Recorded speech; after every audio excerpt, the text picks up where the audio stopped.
So when you've sold businesses in the past, James, like what was your experience in that?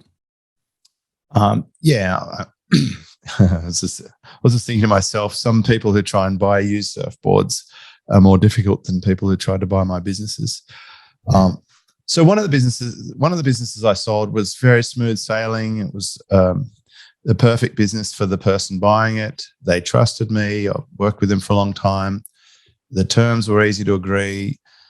We didn't get all nuclear lawyered up and everything, just a simple agreement. And that worked great. That was fine. The other one was a little more complex and was a larger business. And going back to your point before, it was running at about a 50% profit margin at a substantial sum. It was doing 7 figures a year in revenue. And so I believe, yes, I probably could have sold it for even more had I reinvested some of that substantial profit margin back into accelerating it. But that was a kind of an unintentional sale. I wasn't ready to sell it or looking to sell it. I'd had people offer to buy it, but I came to the point where it was for a silly reason why I had to sell it in a way, but it was that one of my customers was buying so much of it that it started to become a big risk. So the only way to de-risk the business was to sell it to my biggest customer, because at some point they would vertically integrate me and take their business away, which does 2 things. I lose a great customer and a good chunk of my revenue, and now I've also got a competitor. So it was probably just easier to sell it. I worked out. So I agree with you on that point before. If you have great cash flow and you have a business to sell, maybe time to look at how could you grow it even bigger.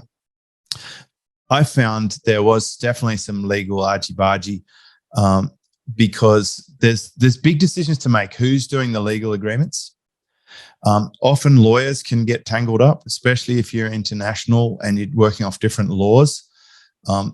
They were trying to use a different template for the purchase that didn't quite suit. And where you can get bogged down is you speak to the buyer and they speak to you, and then there's something you want to talk about, and then they speak to their lawyer, and then it comes back and you have to speak to your lawyer, and it comes back, and then the process can get slow and sticky, like really difficult to move. So I was lucky that my lawyer agreed to speak to the other person's lawyer.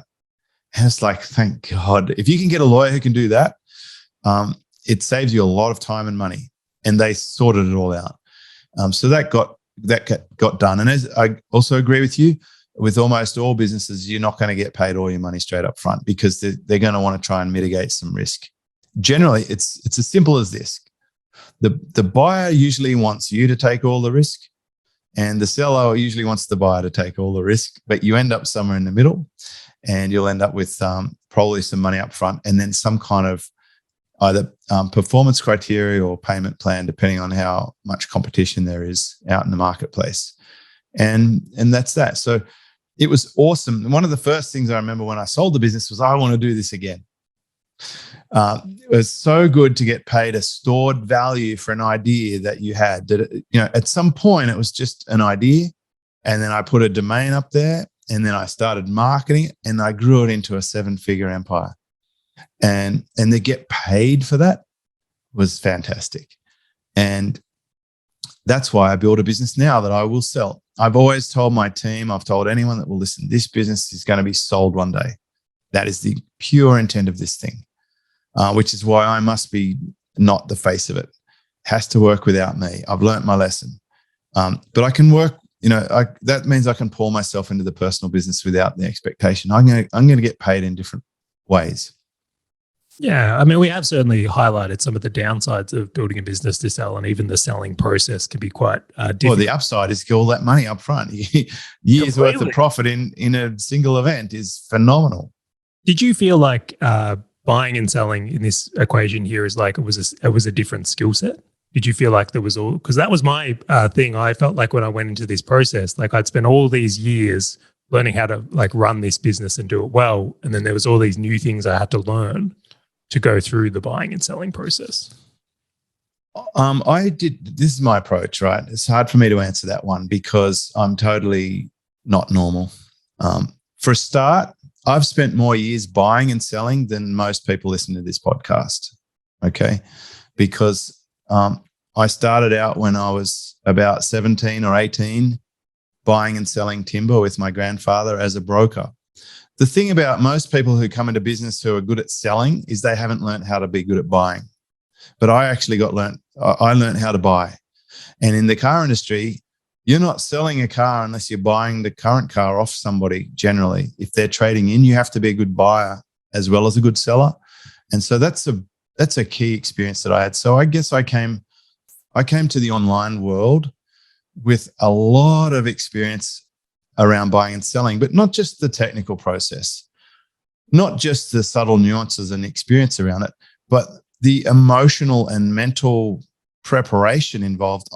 I can spend millions of dollars without even flinching. Like I can do that with an unemotional perspective because I've worked with big numbers. So I brought that to the table.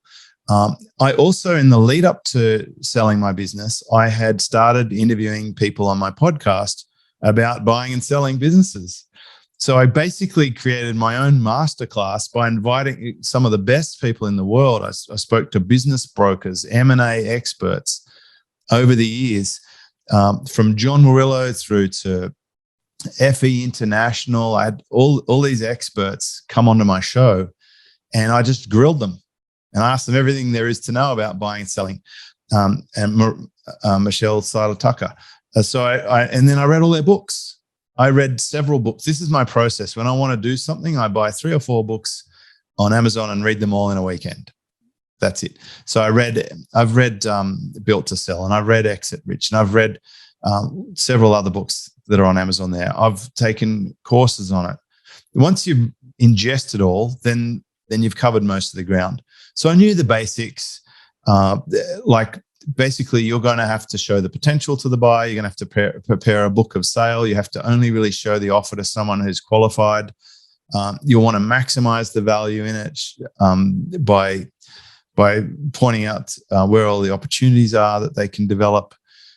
Show them, and also this is really important, and it's particularly important to people longer on in their time cycle in business. You've spent years building this thing, but in a very short space, you're going to capture the value for it. Your ability to do that could have a huge impact on the rest of your life, because once that business is sold, there's no more earning opportunity from that.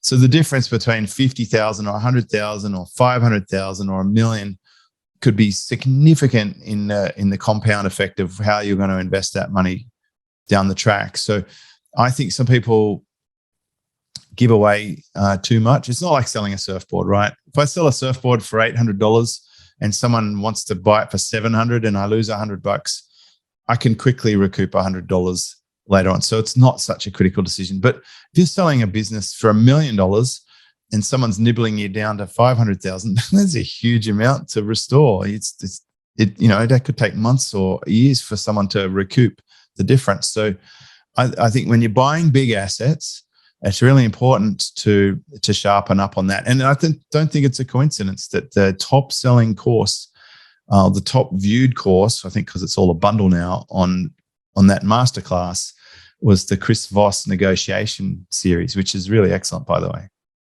Yeah, powerful skill set. Really helps them build their full stack of skills. You need a full stack if you're a business owner, that's for sure. Well, I like your method of getting the books as well, James. That's another way to develop your full stack of business owner skills. Hey, fellow business owner, if this topic and value-packed short video has resonated with you at all, and you want to dive deeper into being a full stack business owner, check out the full episode by clicking the link on your screen or in the description right now.